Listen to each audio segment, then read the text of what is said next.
Hey guys, BananasFinest here, and today I'll be bringing you a tutorial on how to get and how to mod Loki Prime.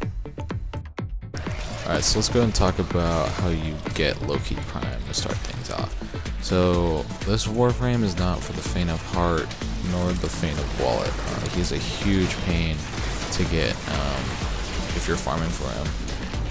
If you want, you can do the Prime Early Access thing that the game offers, but it's super expensive. I don't even know how much it costs, but it's a lot of money.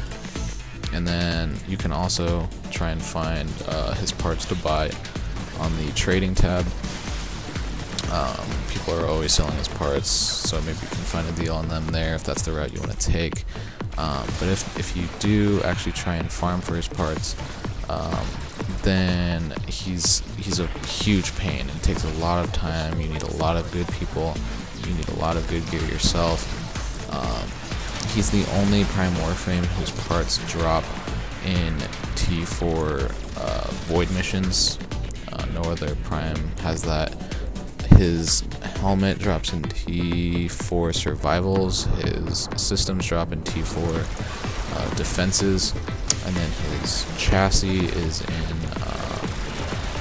Tier 1 Survivals, and then his blueprint drops in Tier 2 Captures. So the capture and the Tier 1 Survival isn't that bad, obviously, but the T4 ones, they take a lot of time. It took me like 7 tries on Tier 4 Survivals, going to 40 minutes each time, until I finally got it. It was a huge pain. And then of course having to deal with Vor that they added, like the mini boss. I'm sure I have a clip of him on here somewhere. So that's a huge pain to deal with as well. But it's very rewarding because this is like the coolest looking Warframe in the entire game. I'm not gonna lie. Okay, and for those of you that don't know, in Tier 4 Survivals, or not Tier 4 Survivals, just Survivals in general, you have a guaranteed chance of getting a Prime part in 20-minute intervals. So, like 20 minutes, 40 minutes, 60 minutes, however far you go. You have a guaranteed chance of getting a Prime part that time. That doesn't mean you're going to get Loki Prime. You could get, like, Bow Prime or something. Like, it could be something that you're not even looking for. But you do have better chances there. And I'm fairly positive after 20 minutes, you still do have a chance of getting his parts after that. Like in 25 minutes, 30 minutes, 35 minutes. But you have a much greater chance in the 20-minute interval. So usually, like when you're doing a T4 Survival, you want to go to about 40 minutes before you end the mission and start over, because that's when the enemies start getting really, really tough. And I could never make it much past 40 minutes with the players that I found. So that's usually whenever I ended it. And if you don't have any T4 keys, survival keys, don't worry, it's not a big deal. You can go onto the recruiting tab, and for those of you that don't know, I didn't even know this thing existed until I started farming for Loki, and it definitely comes in handy. I'm sure everybody knows where it is, but when you log in at the bottom, it says recruiting in the bottom left, just in the main menu. So you go down there and people are always asking, they're always hosting different missions, they're always looking for people. So the better gear you have and the better warfare you have, the more likely that they'll choose you to join. They're always looking for like Necroses and Novas and along that sorts for those kind of missions. But I got in there with Frost Prime a bunch, so yeah, there's always people hosting them there, so you can try and get an invite that way. Or if it's the opposite, if you have a key, a Tier 4 Survival key, but you don't have anybody to play with, then you just go into the recruiting tab, say hosting T4 Survival, and I guarantee you everybody will message you in a very short time, because everybody's looking for those right now. And sometimes what you can do, if you don't want to do it that way, because sometimes I got tired of waiting for people to start hosting a T4 Survival, is that you can go to some intercepts, and that's where you get void keys, for those of you that don't know, or Tier 4 keys. You go to intercept missions. I believe I have a clip on here somewhere of me on an intercept mission, and one example specifically is Draco on series, and Draco has a chance, wave 15, you're guaranteed a key, a tier 4 key, out of it's either going to be a defense, or an interception, or a survival. Alright, so before I talk about how to mod Loki Prime, if you guys don't know what his abilities do, I would suggest checking out my ability preview for Loki, as I'll put a link on the screen and also in the description, and that'll give you a quick overview of what his abilities do. That way I don't have to explain them. So anyways, let's go ahead and talk about how I mod Loki Prime.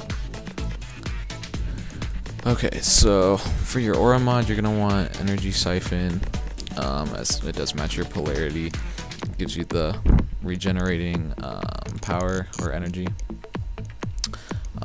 So I go ahead and take all of his skills, as they can all be useful in some way or another. I have a redirection. Now this can be traded out if you want for flow. That's sometimes what I do depending on where I'm going up against. Like if I'm going in a T4 mission, then I'm usually going to take the redirection, because like if Vor appears, I need to be a little more tanky, because stealth isn't going to really help against all the AoE stuff. But if you're doing something a little easier than that, like maybe a T3 defense or something, then I'd suggest taking flow, because then he has, I believe, the highest max mana or power in the game, because he actually has 25 more energy than the original Loki does. He also has 2 more polarity slots than the original Loki. I believe it's these 2. So that kind of makes your build a little stronger. So yeah, you can switch out flow and redirection depending on what you want.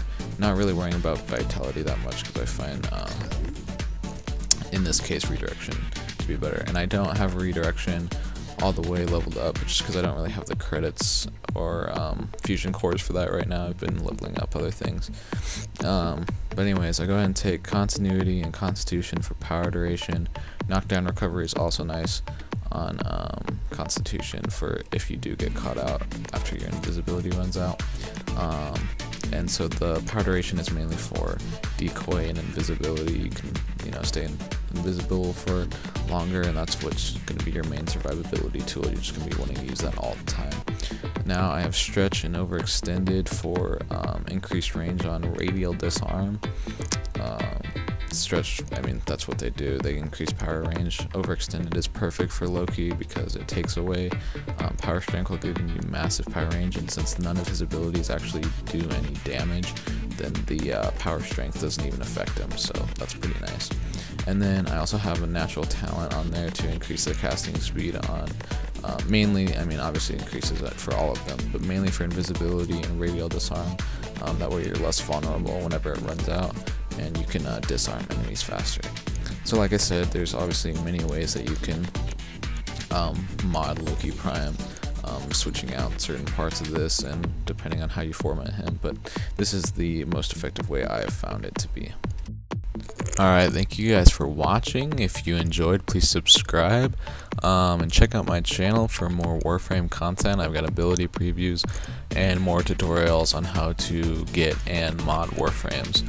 If you'd like to see those, I've got a Volt one already made, so that'll be on the screen. So just go ahead and click that. Thanks, and I'll see you next time. Peace.